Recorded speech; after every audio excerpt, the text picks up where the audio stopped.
Jake Thompson was a veteran police officer in a suburban American city.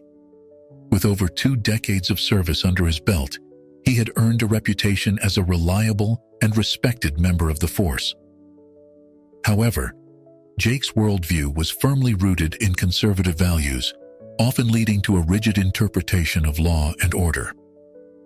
On a seemingly ordinary Tuesday afternoon, Jake received a call about a disturbance at a local convenience store. As he drove to the scene, he mentally prepared himself for what he assumed would be a routine intervention. The streets were quiet, typical for this middle-class neighborhood, with manicured lawns and well-maintained houses lining the way. Arriving at the store, Jake noticed a small crowd gathered near the entrance. As he stepped out of his patrol car, he could hear raised voices coming from inside. Jake's instincts kicked in, and he approached the situation with caution, his hand resting near his holster. Inside the store, Jake observed 2 women engaged in a heated argument. One of them, a tall black woman with natural hair and professional attire, was gesturing animatedly at a white woman who appeared to be a store employee. The black woman's voice was firm and authoritative as she spoke, but Jake couldn't make out the words over the general commotion. Without taking the time to assess the situation fully, Jake made a snap judgment. He approached the black woman, assuming she was the instigator of the disturbance. "Ma'am, I'm going to need you to calm down and step outside with me," he said, his tone leaving no room for argument. The woman turned to face him, surprise and indignation clear on her face. "Officer, there's been a misunderstanding. I'm not—" Jake cut her off, his patience wearing thin. "I said, step outside. Now." As Jake reached for her arm, the woman pulled back. "Do not touch me. I am well within my rights to—" That was all Jake needed to hear. In his mind, her resistance confirmed his initial assessment of the situation. Without further warning, he took hold of her arm and began to lead her out of the store. The woman's protests grew louder, attracting the attention of everyone in the vicinity. "This is unacceptable. I demand to speak to your superior." Jake remained unmoved by her words. He had dealt with countless similar situations over the years, and in his experience, compliance was the best way to de-escalate. As he guided the woman towards his patrol car, he recited her rights mechanically, barely registering the shocked expressions on the faces of the onlookers. The woman, who Jake would later learn was named Maya Johnson, continued to voice her objections as he secured her in the back of the patrol car. "You're making a huge mistake," she warned, her eyes flashing with anger and something else, a determination that Jake failed to recognize at the moment. As Jake closed the car door, he noticed the store employee he had seen earlier, approaching him hesitantly. "Officer, I think there's been a misunderstanding. That woman was actually trying to help." But Jake had already made up his mind. He held up a hand to stop the employee mid-sentence. "Ma'am, I appreciate your concern, but I've got this under control. If you have any additional information, you can come down to the station and make a statement." With that, Jake got into the driver's seat and pulled away from the curb, leaving behind a crowd of bewildered onlookers. In the rearview mirror, he could see Maya sitting silently, her posture rigid and her gaze fixed straight ahead. As they drove to the station, Jake felt a sense of unease creeping in. Something about this arrest felt different, but he pushed the feeling aside. He had followed protocol, he told himself. He had responded to a disturbance call and removed the person he perceived to be the troublemaker. It was by the book. Little did Jake know that this seemingly routine arrest would be the catalyst for a series of events that would challenge everything he thought he knew about policing, justice, and his own deeply held beliefs. The mistake he had made that day would ripple out, affecting not just his career, but the entire community he had sworn to protect and serve. The following day, Jake arrived at the precinct to find an unusual buzz of activity. Officers huddled in small groups, their conversations hushed but animated. As Jake made his way to his desk, he caught snippets of their discussions, all centered around yesterday's arrest at the convenience store. Jake's partner, Mike, approached him with a concerned look. "Jake, have you seen the news?" he asked, holding out his phone. Jake took the device, his stomach sinking as he read the headline: "Respected community leader wrongfully arrested by local police." The article detailed how Maya Johnson, a prominent civil rights attorney and newly appointed police captain, had been arrested while mediating a dispute at a local store. The piece painted Jake as an overzealous officer who had acted without proper assessment of the situation. As Jake handed the phone back to Mike, the weight of his mistake began to settle on his shoulders. Before he could fully process the implications, a call came through on the precinct's intercom system. "Officer Thompson, report to the chief's office immediately." The walk to the chief's office felt like the longest of Jake's career. He could feel the eyes of his colleagues on him, a mix of sympathy and judgment in their gazes. When he entered the office, he found Chief Ramirez sitting behind his desk, his expression grave. "Sit down, Thompson," the chief said, gesturing to a chair. "I assume you've seen the news by now." Jake nodded, his mouth dry. "Sir, I can explain."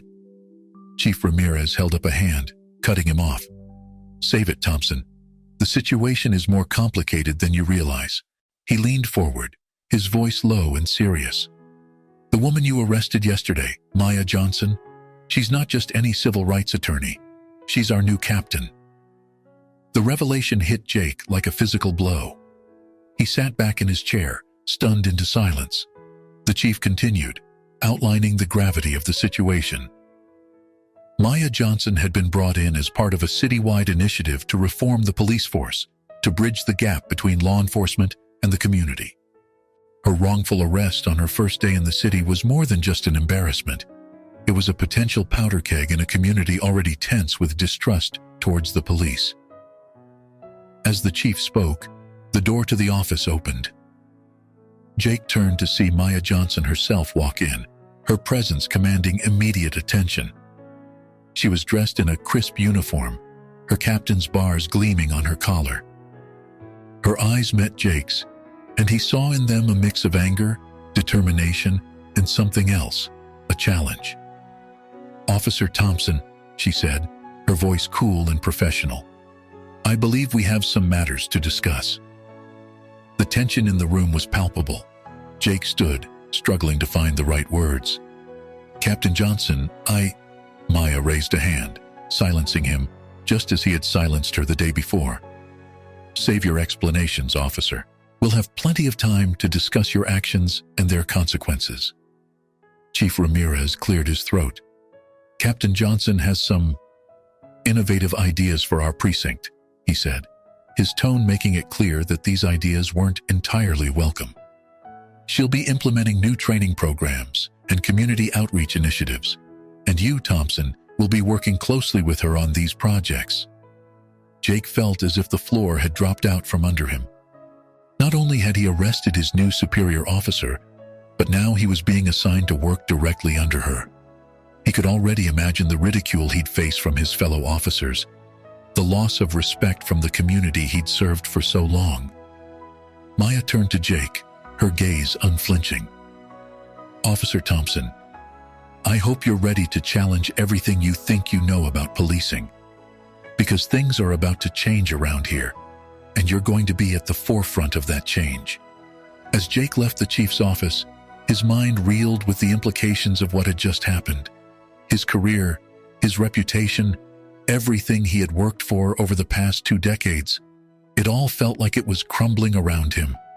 And at the center of it all stood Maya Johnson, a woman he had wronged through his own biases and hasty judgments. Walking back to his desk, Jake could feel the shift in the atmosphere of the precinct. Colleagues who had once greeted him warmly now averted their eyes or gave him looks of pity. He sat heavily in his chair, the weight of his mistake pressing down on him. As he stared at his computer screen, trying to make sense of the sudden upheaval in his life, Jake realized that this was more than just a career setback. It was a challenge to everything he thought he knew, about himself, about his job, and about the community he had sworn to protect and serve. The road ahead would be difficult, filled with uncomfortable truths and hard lessons.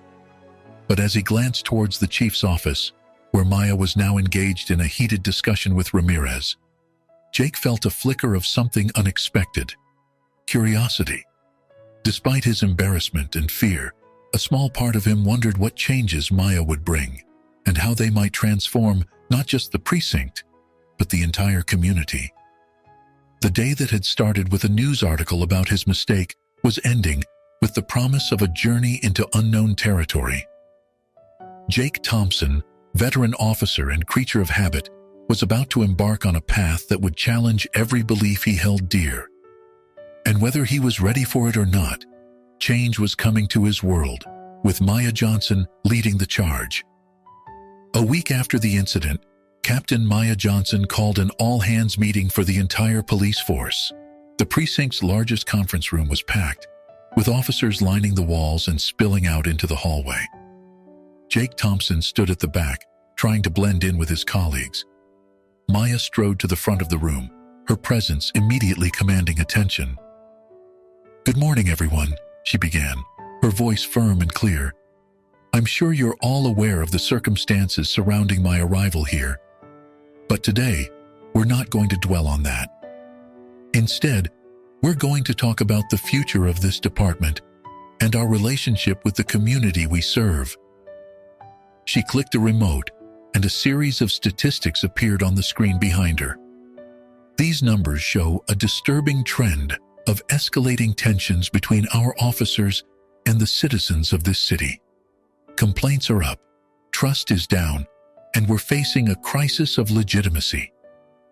A murmur rippled through the crowd. Maya continued, undeterred. To address this, we're implementing a series of new initiatives. First and foremost, every officer will be required to attend workshops on empathy, active listening, and unconscious bias. The murmur grew louder, with some officers openly scoffing.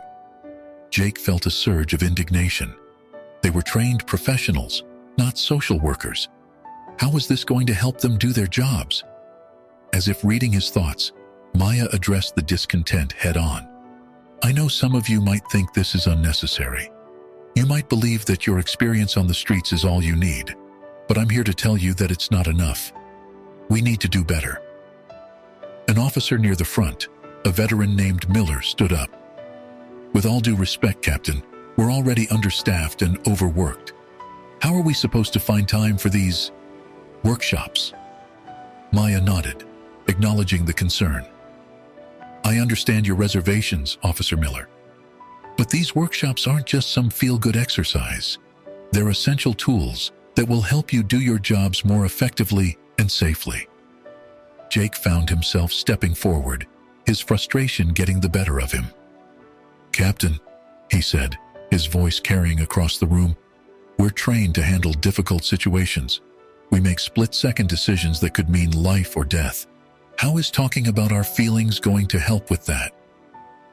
The room fell silent, all eyes turning to Jake and Maya. She met his gaze steadily. "Officer Thompson, it's precisely because of those split-second decisions that this training is so crucial. Our biases, our preconceptions, they all play a role in how we react in high-stress situations. Understanding and addressing those biases can mean the difference between de-escalation and tragedy." Jake opened his mouth to argue further, but Maya cut him off. "In fact, Officer Thompson, given your recent experience, I think you'll be an excellent candidate to lead one of these workshops. You can share firsthand how unconscious bias can impact an officer's judgment." The suggestion hit Jake like a punch to the gut. He could feel the eyes of his colleagues on him, some sympathetic, others barely concealing their amusement.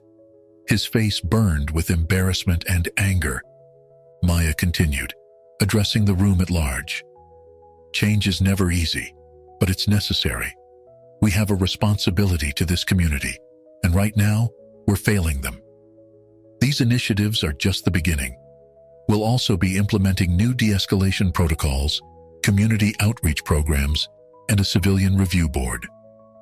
The announcement of the civilian review board caused an uproar.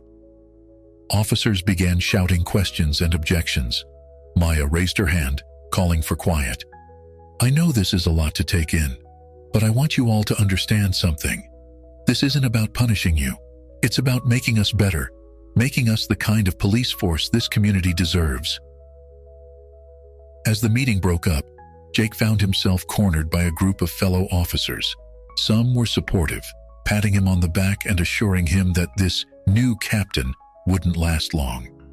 Others were less kind, joking about his upcoming role as the poster boy for unconscious bias. Jake brushed them off, his mind whirling.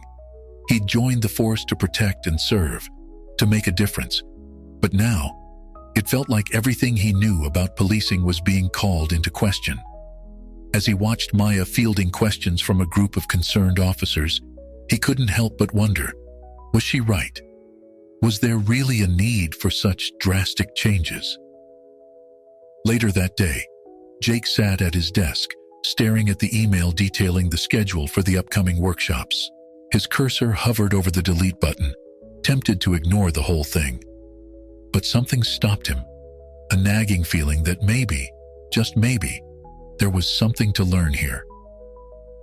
With a sigh, he clicked on the first workshop link and began to read. The road ahead would be challenging, uncomfortable, and fraught with conflict. But as Jake immersed himself in the material, he felt a small spark of curiosity ignite. Perhaps this journey of change, as daunting as it seemed, might lead to something important, not just for the department, but for Jake himself. The conflict between old ways and new ideas was just beginning, and Jake Thompson found himself at the very center of the storm. The first workshop on unconscious bias began on a tense note. Jake sat rigidly in his chair, surrounded by his fellow officers, many of whom shared his skepticism. The facilitator, a black woman named Dr. Amelia Carter, stood at the front of the room, her calm demeanor a stark contrast to the palpable unease in the air. Today, Dr. Carter began, we're going to hear from members of our community who have been affected by police actions. Their stories are not easy to hear, but they are crucial for understanding the impact of our work. As the first speaker stepped forward, Jake felt his defenses rising.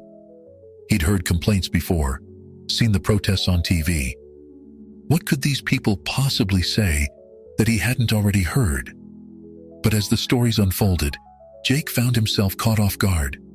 A young man described being stopped and frisked repeatedly on his way to work, the constant suspicion wearing him down.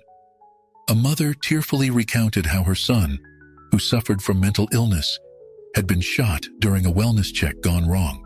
An elderly gentleman spoke of the fear he felt every time he saw a police car in his rearview mirror, despite never having committed a crime. These weren't abstract statistics or angry slogans.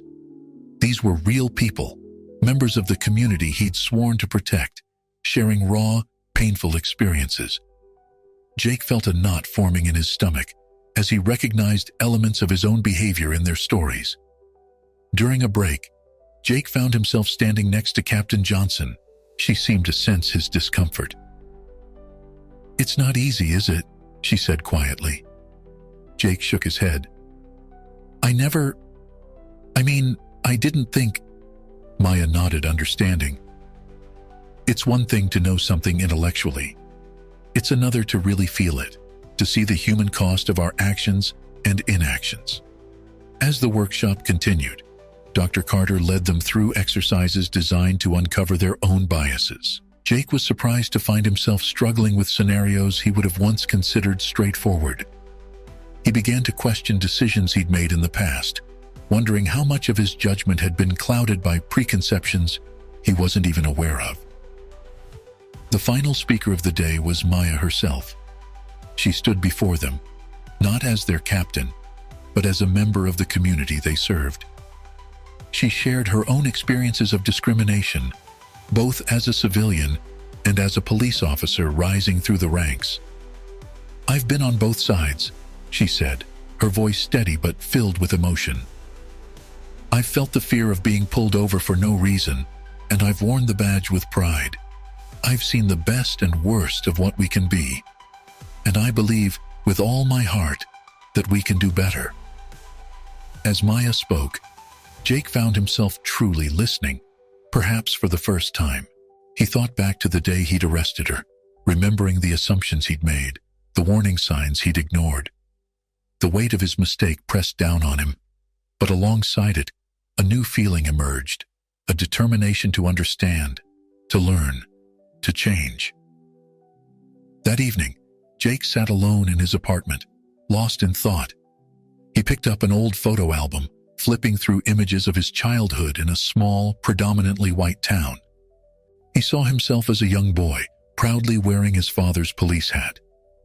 He remembered the stories his father, also a cop, used to tell. Stories that now took on a different meaning in light of what he'd learned. Jake's mind wandered to his early days on the force, the lessons he'd internalized about what it meant to be a good cop. He'd always prided himself on being fair, on treating everyone equally. But now he wondered, had he really been as impartial as he thought? Or had he been carrying invisible biases, shaping his actions in ways he never realized? He thought about the community he served, about the faces he saw every day on patrol. How many times had he misjudged a situation, made someone feel unsafe or unwelcome without even realizing it? The question gnawed at him, uncomfortable but impossible to ignore. As the night wore on, Jake found himself doing something he hadn't done in years. He started writing. In a notebook, he began to jot down his thoughts, his questions, his doubts. He wrote about his fears, fear of change, fear of admitting he might have been wrong, fear of what these realizations might mean for his identity as a police officer. But alongside the fear, Jake also wrote about hope. Hope that he could learn, that he could grow, that he could become a better officer and a better person. He thought about Maya's words, about her belief in their ability to do better.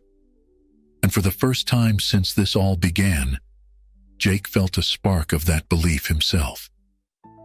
As dawn broke, Jake set down his pen, exhausted but somehow lighter. The road ahead was still long and uncertain, but he felt ready to face it. He realized that this reflection, painful as it was just the beginning. The real challenge would be in translating these new insights into action, in changing not just his thoughts, but his behavior. Jake Thompson, the officer who had always seen the world in black and white, was beginning to appreciate the shades of gray, and in that complexity, he was finding the possibility of real, meaningful change. Several weeks after the workshops began, Maya found herself at a local community center, meeting with her brother, Marcus Johnson. Marcus, a well-known community activist, had been skeptical of Maya's decision to join the police force, viewing it as a betrayal of their shared values. "How's it going, sis?" Marcus asked, his tone a mix of concern and curiosity. "Still think you can change the system from the inside?" Maya sighed, the weight of her new role evident in her posture. "It's challenging," she admitted. "There's a lot of resistance, a lot of ingrained habits to overcome, but I'm seeing some progress, even if it's slower than I'd like." Marcus leaned forward, his eyes intense. "You know they're just using you, right? A black woman as captain makes for good PR. But are they really listening to you?" Maya bristled at the suggestion but forced herself to consider her brother's words. "Some are," she said finally. "Others, it's a work in progress. But I have to believe that change is possible, Marcus. If I don't, then what's the point of any of this?" As they continued to talk, Maya found herself opening up about the pressures she faced. The expectation to be a perfect leader, a bridge between the community and the police, while also proving herself in a system that had long been resistant to people who looked like her. It was a balancing act that left her exhausted and often doubting herself. Across town, Jake Thompson was preparing for a community outreach event, part of Maya's new initiatives. As he donned his uniform, he caught sight of himself in the mirror.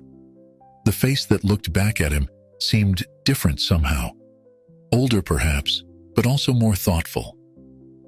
The event was held in a local park, with officers manning booths and engaging in activities with community members.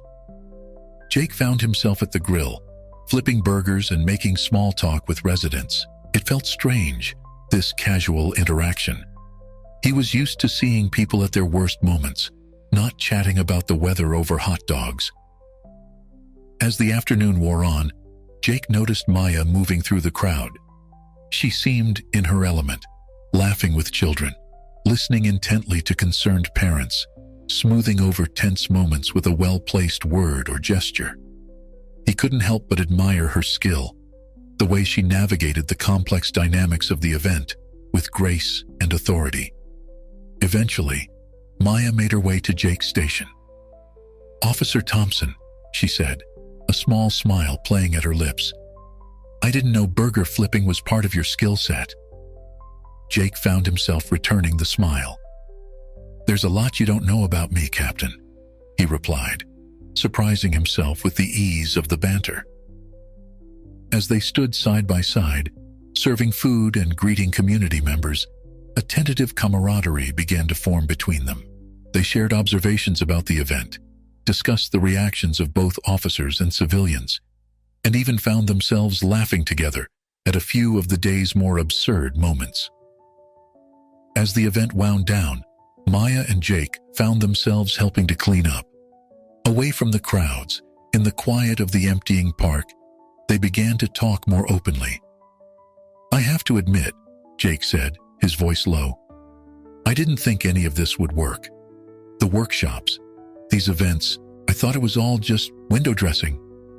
Maya nodded, unsurprised. "And now?"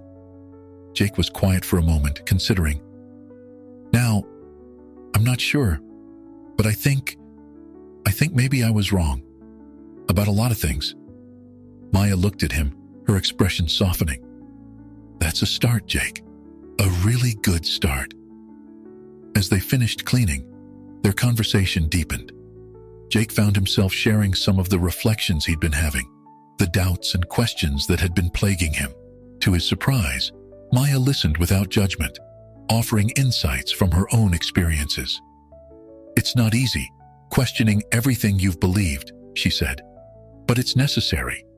It's how we grow, how we become better." Jake nodded, feeling a weight lift as he spoke. "I want to be better," he admitted.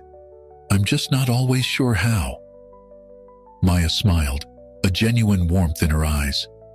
"That's why we're here, Jake, to figure it out together." As they parted ways that evening, both Maya and Jake felt a shift in their relationship.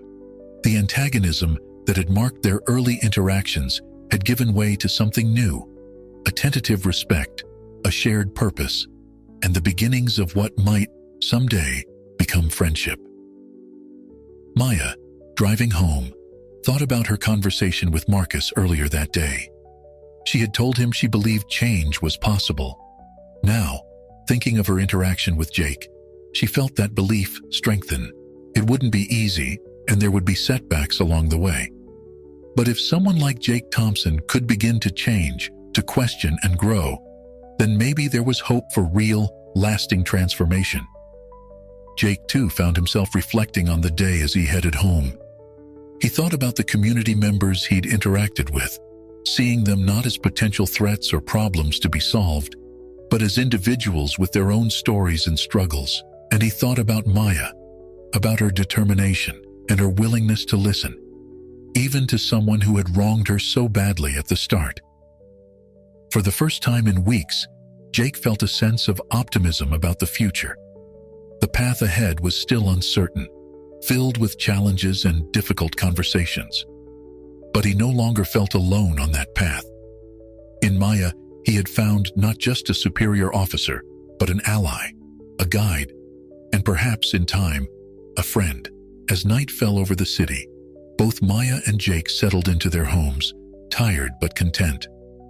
They were two very different people, brought together by circumstance and conflict, now united in a common goal.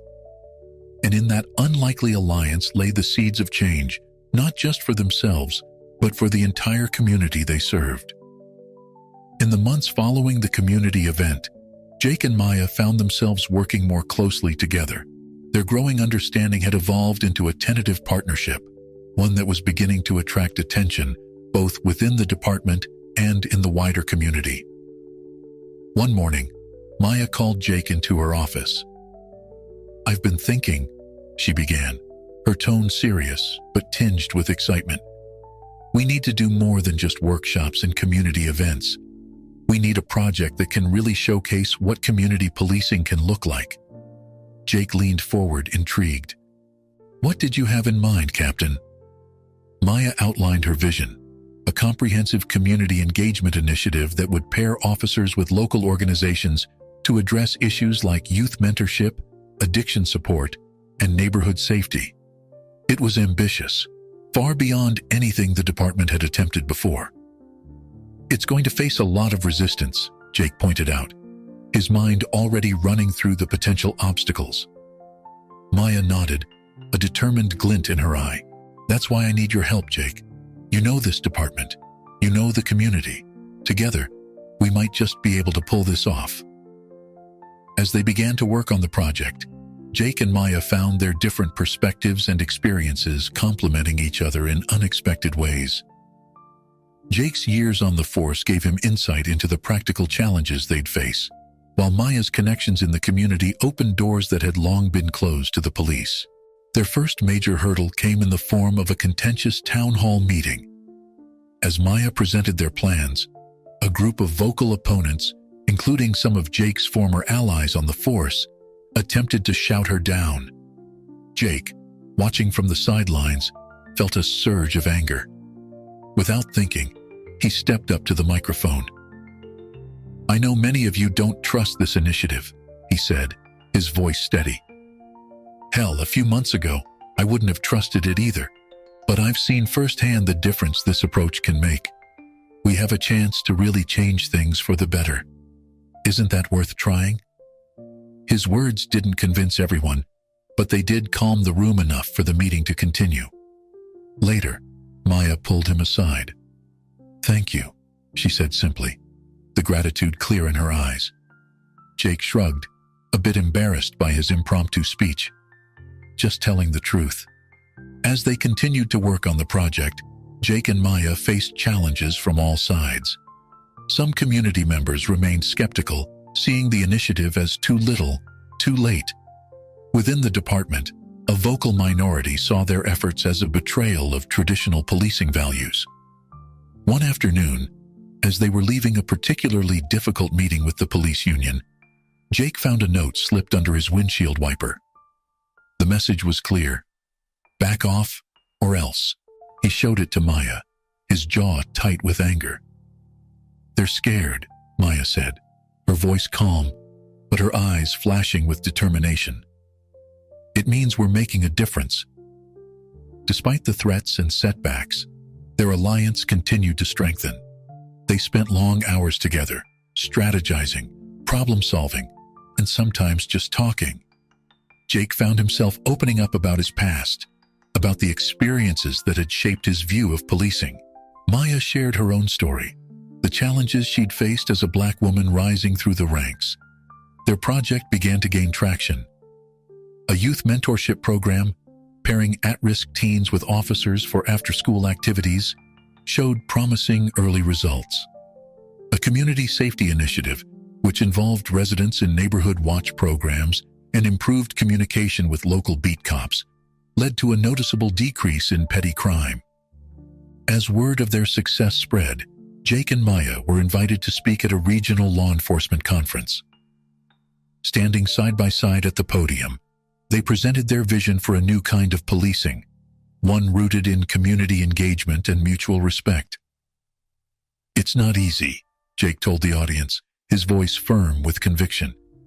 "It requires us to question everything we thought we knew about our job, but the results speak for themselves." Maya nodded, adding, This isn't about being soft on crime. It's about being smart about prevention, about building the kind of trust that makes our jobs easier and our communities safer. As they fielded questions from the audience, Jake couldn't help but marvel at how far they'd come. He remembered the day he'd arrested Maya, the anger and resentment he'd felt at her appointment as captain. Now, here they were, united in purpose, showing a path forward, not just for their department, but potentially for departments across the country. After the conference, as they sat in a quiet corner of the hotel bar, Maya raised her glass in a toast. "To unlikely partnerships," she said, a smile playing at her lips. Jake clinked his glass against hers. "And to the changes they can bring," he added. As they sat in companionable silence, both Jake and Maya knew that their journey was far from over. There would be more challenges ahead, more resistance to overcome. But they also knew that they were no longer facing these challenges alone. In each other, they had found not just an ally, but a friend, a partner in the truest sense of the word. Their alliance, born from conflict and nurtured through shared purpose, had become a powerful force for change. And as they looked to the future, both Jake and Maya felt a sense of hope and possibility that neither had experienced before. Together, they were redefining what it meant to protect and serve, one day at a time. As Jake and Maya's community policing initiatives gained momentum, their success began to attract wider attention. Local media outlets ran features on their programs, highlighting the positive changes in community police relations. However, this increased visibility also brought heightened scrutiny and unexpected challenges. One morning, Jake arrived at the precinct to find a crowd of protesters gathered outside. They carried signs with slogans like "No more half measures" and "Defund, not reform." As he made his way through the crowd, he heard snippets of angry conversations. "Thompson, you're just a puppet for their PR machine," someone shouted. Jake felt his face flush, but he kept walking, Maya's words echoing in his mind. Change is never easy, but it's necessary. Inside, the atmosphere was equally tense. A group of officers huddled around a computer, watching a viral video of a police shooting in a neighboring city. The incident had reignited debates about police use of force, and Jake could sense the defensiveness in his colleagues' postures. "This is why we need to stick together," Officer Miller was saying. "All this community engagement stuff is just making us vulnerable. We need to be able to protect ourselves." Jake felt torn. He understood their fear. He'd felt it himself countless times on the job.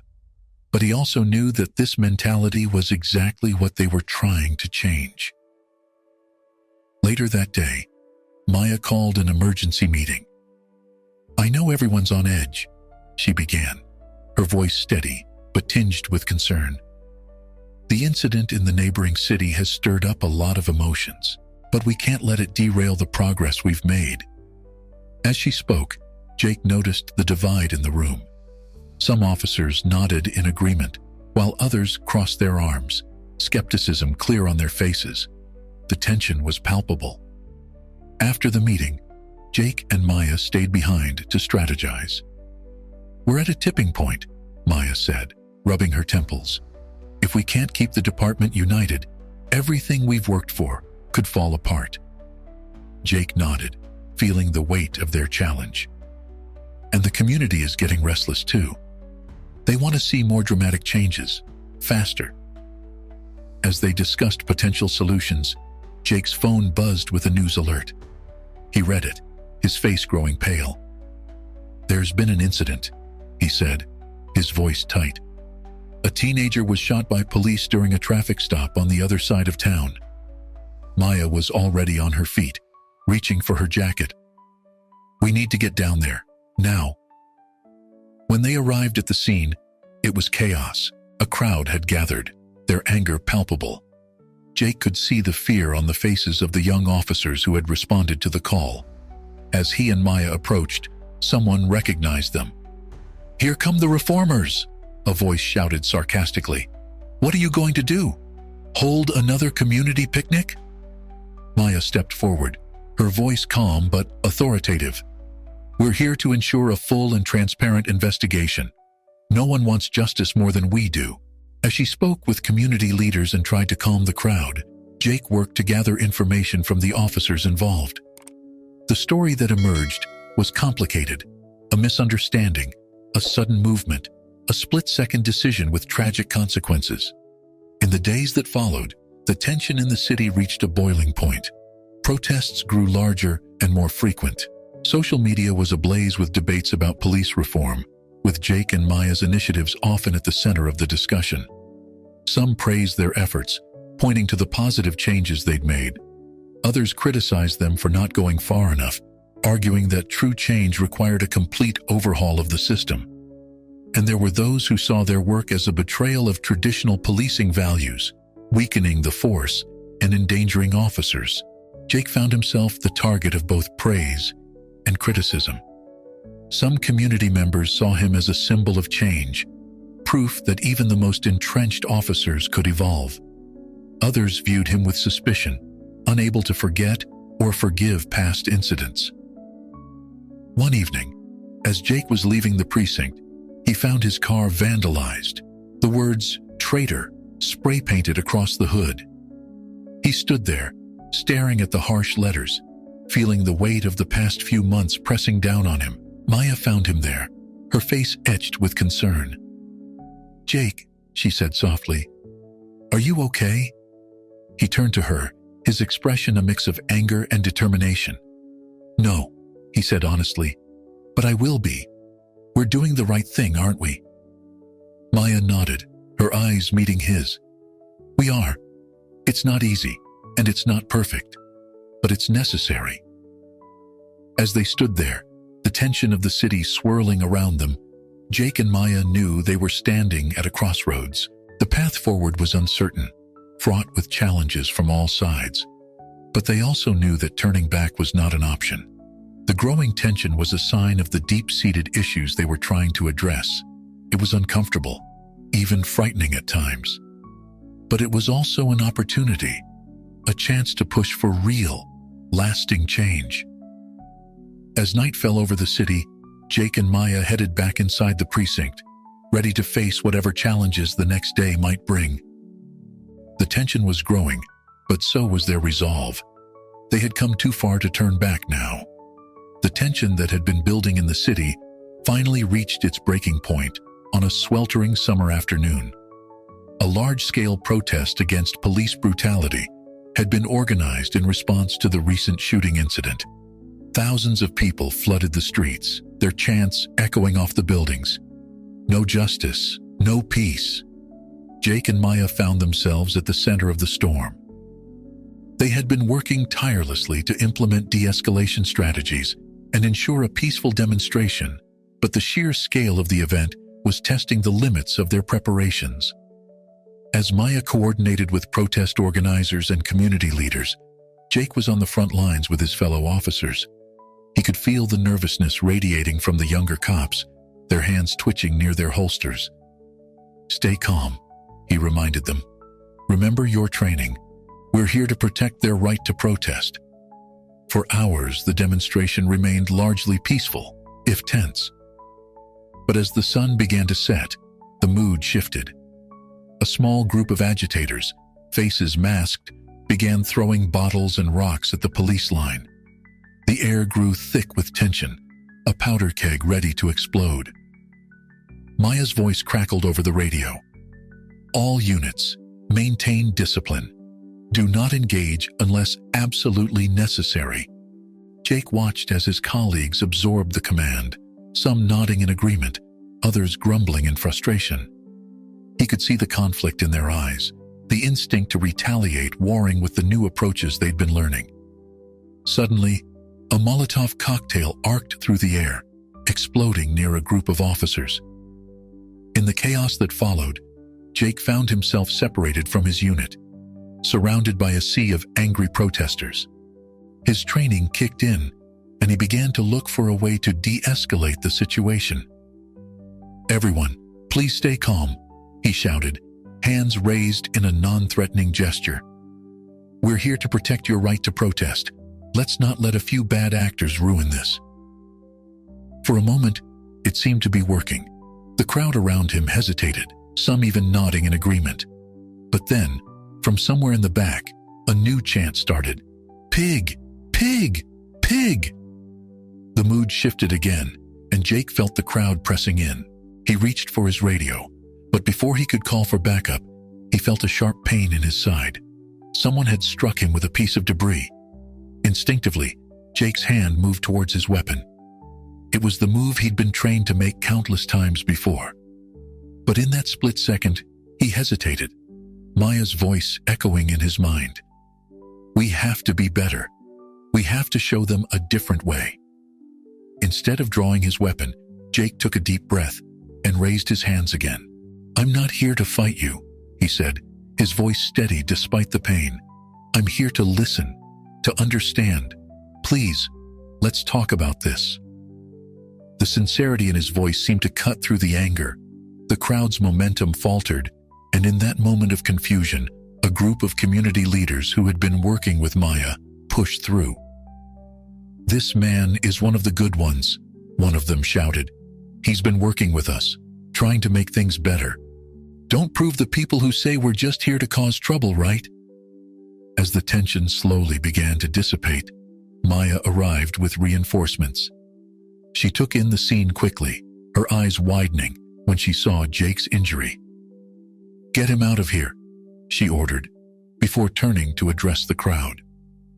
From the sidelines, Jake watched as Maya navigated the delicate situation. She acknowledged the protesters' anger, validated their concerns, and promised concrete action. Slowly, the mood began to shift from confrontation to conversation.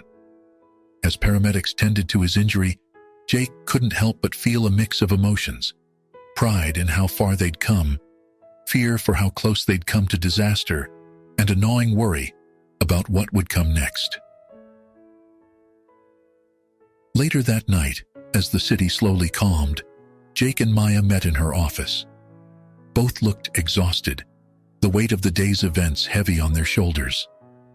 "You did good out there," Maya said, her voice soft. "A few months ago, I might have made things a whole lot worse," Jake finished for her. He shook his head, still processing everything that had happened. Maya nodded, then leaned forward, her expression serious.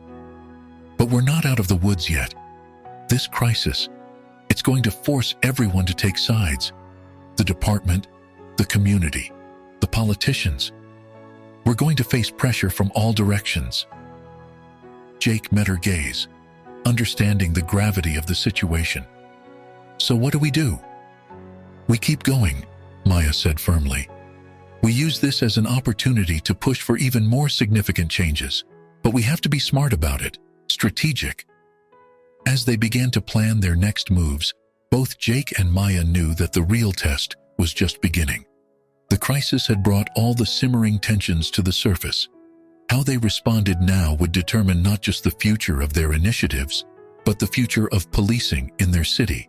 The path ahead was uncertain, fraught with political landmines and potential pitfalls.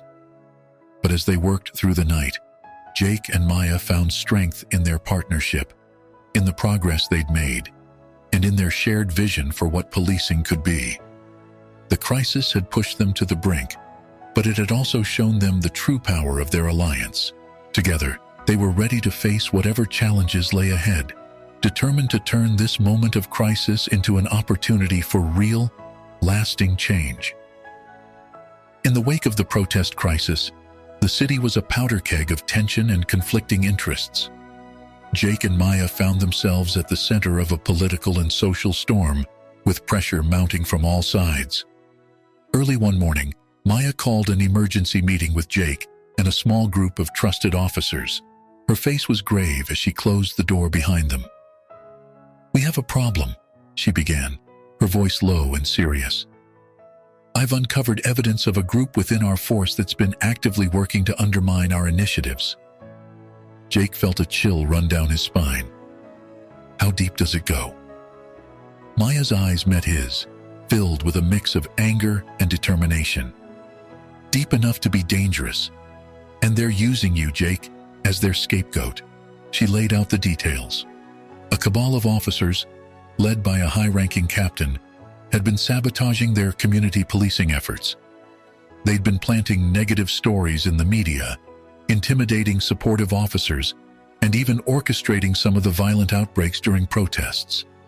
They're trying to prove that our approach doesn't work, Maya explained, and they're setting you up to take the fall when it all comes crashing down. Jake's mind raced, connecting dots he hadn't seen before. The anonymous threats, the vandalism of his car, the sudden resistance from officers who'd previously been supportive. It all made sense now. "What do we do?" he asked, his voice tight with suppressed anger. Maya's response was immediate and resolute. "We fight back. We expose them. But we have to be smart about it. If we move too quickly, they'll destroy the evidence, and we'll lose our chance to make real change." Over the next few days, Jake and Maya worked tirelessly, gathering evidence and building a case against the corrupt officers. They worked in secret, trust, knowing that one wrong move could unravel everything they'd worked for. As they delved deeper, the extent of the corruption became clear. The captain at the center of it all, a man named Rogers, had been using his position to protect a network of corrupt officers and criminals. Their community policing initiatives had threatened to expose this network, leading to the concerted effort to undermine them. The climax came on a rainy Tuesday morning. Jake and Maya had called a department-wide meeting, ostensibly to discuss the fallout from the recent protests. As officers filed into the conference room, Jake could feel the tension in the air. He caught sight of Captain Rogers, the man's face a mask of smug confidence. Maya began the meeting with a recap of recent events, her voice steady and professional. But as she spoke, Jake could see the subtle signals passing between Rogers and his allies. They thought they were about to witness the downfall of the reform movement. Then, mid-sentence, Maya's tone changed. "And that brings us to the real reason for this meeting," she said, her eyes scanning the room. "We're here to address the corruption that has been eating away at the heart of our department." The room erupted in a chaos of shouts and denials. Rogers stood up, his face red with anger. "This is outrageous. You have no proof." "Actually," Jake cut in, his voice carrying over the din, "we have plenty of proof." What followed was a meticulously presented case against Rogers and his co-conspirators. Emails, financial records, witness statements. Jake and Maya laid it all out, leaving no room for doubt. As the evidence mounted, Jake could see the shock and dismay on the faces of the honest officers in the room. Even some of Rogers' allies began to distance themselves, realizing the depth of the corruption they'd been unknowingly supporting. Rogers, seeing his world crumbling around him, made a desperate move. He lunged for the door, clearly intending to flee. But Jake was ready. In a move that combined his years of experience with his newfound commitment to de-escalation, he intercepted Rogers, subduing him with minimal force. As Rogers was led away in handcuffs, the room fell into a stunned silence. Maya stepped forward, her voice filled with emotion but unwavering in its strength. "This is a dark day for our department," she said. "But it's also an opportunity to rebuild, to recommit ourselves to the ideals of true community policing. It won't be easy, but I believe in every one of you who chose this profession to make a difference."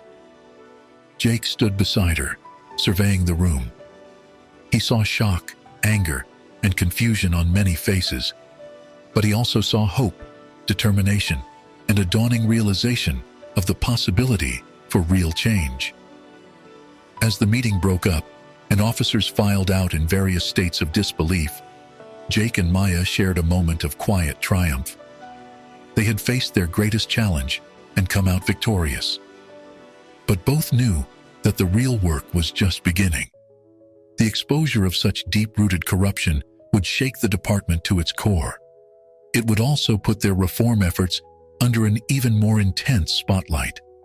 The coming days and weeks would be crucial in determining whether this crisis would become an opportunity for transformative change or a devastating setback. As they prepared to face the media storm that was surely coming, Jake turned to Maya. "Whatever happens next," he said, "I'm proud to stand with you." Maya nodded, a small smile on her face despite the gravity of the situation. "Together," she agreed. "That's how we'll make it through this." And with that, they stepped out to face the world, ready to fight for the future of policing they believed in, no matter the cost. The aftermath of Captain Rogers' arrest sent shockwaves through the department and the city at large. As the full extent of the corruption came to light, public opinion swung dramatically. Jake and Maya found themselves thrust into the spotlight, hailed as heroes by some and viewed with suspicion by others. In the weeks that followed, the department was in turmoil. Internal Affairs launched a comprehensive investigation, and several officers implicated in Rogers' scheme were suspended or resigned. The mayor called for a complete overhaul of the police force, with Jake and Maya's community policing initiatives at the center of the proposed reforms. But even as they worked to implement these changes, Jake and Maya faced new challenges. Rogers, awaiting trial, had begun to fight back. Through his lawyer, he leveled accusations of misconduct against Jake, dredging up old cases and painting him as a corrupt cop who had conveniently seen the light to save his own career. The allegations hit Jake hard. He had worked tirelessly to change, to become a better officer and a better person. Now his past was being used as a weapon against everything he and Maya had built. One evening, as they pored over documents in Maya's office, Jake's frustration boiled over. "Maybe Rogers is right," he said bitterly. "Maybe I haven't changed as much as I thought. Maybe I don't deserve this second chance." Maya looked at him, her gaze steady and understanding. "Jake, the fact that you're even saying that proves how much you've changed. The old Jake Thompson would never have questioned himself like this." Her words gave Jake pause. He realized that this self-doubt, this willingness to confront his own flaws, was indeed a sign of how far he'd come. As Rogers' trial approached, the pressure intensified. Jake and Maya worked tirelessly, not just to prepare their testimony, but to keep the department running and their reforms on track. They faced resistance from officers who resented the changes and impatience from community members who wanted faster, more dramatic action. The trial itself was a grueling experience. Jake found himself on the stand, facing not just Rogers' aggressive defense attorney, but also his own past. Every mistake, every questionable decision from his career was laid bare for the court and the public to see. But as he testified, Jake didn't hide from his past. Instead, he acknowledged his mistakes, explained how he had come to recognize his biases and flaws, and detailed the work he had done to change. His honesty and vulnerability resonated with the jury and the public. Maya's testimony was equally powerful. She spoke eloquently about the need for change in policing, the importance of community engagement, and the courage it took for officers like Jake to confront their own biases and work to be better. In the end, Rogers was convicted on multiple counts of corruption and obstruction of justice. As the verdict was read, Jake felt a complex mix of emotions: relief, vindication, but also a deep sadness for the damage Rogers had done to the department and the community's trust. In the aftermath of the trial, Jake and Maya found themselves at a crossroads. The conviction had cleared the way for more comprehensive reforms, but it had also exposed deep-seated issues within the department and the broader criminal justice system. The mayor, recognizing their leadership through the crisis, offered Maya the position of police commissioner. To everyone's surprise, she accepted on one condition: that Jake be promoted to captain and given the authority to implement their community policing initiatives department-wide. As they stood together at the press conference announcing these changes, Jake reflected on the long, difficult journey that had brought them to this point. From his misguided arrest of Maya to their unlikely partnership, from the resistance they'd faced to the corruption they'd exposed. Every step had been challenging, but every step had also been necessary. Maya stepped up to the microphone, her voice strong and clear. "Today marks a new beginning for our police department and our community," she said. "We have a long way to go to rebuild trust and create a truly just system of law enforcement. But together, with transparency, accountability, and a commitment to serving all members of our community, we can create the change we need." As Jake listened to her words, he felt a renewed sense of purpose. His journey of redemption wasn't over. In many ways, it was just beginning. There would be more challenges ahead, more moments of doubt and difficulty. But he was no longer the same man who had arrested Maya all those months ago. He had changed, grown, and committed himself to a new vision of what policing could be. In that moment, standing beside Maya and facing a future full of both promise and challenge, Jake Thompson felt something he hadn't experienced in years. Hope. Hope for himself, hope for the department, and hope for the community they had sworn to protect and serve. As the press conference ended and they prepared to face the myriad challenges ahead, Jake and Maya shared a look of determination and mutual respect. They had started as adversaries, become reluctant partners, and now stood as friends and allies in the ongoing fight for justice and reform. The road ahead would not be easy, but together, they were ready to face whatever came their way, committed to the idea that true redemption lay not in escaping the consequences of one's actions, but in working tirelessly to create positive change.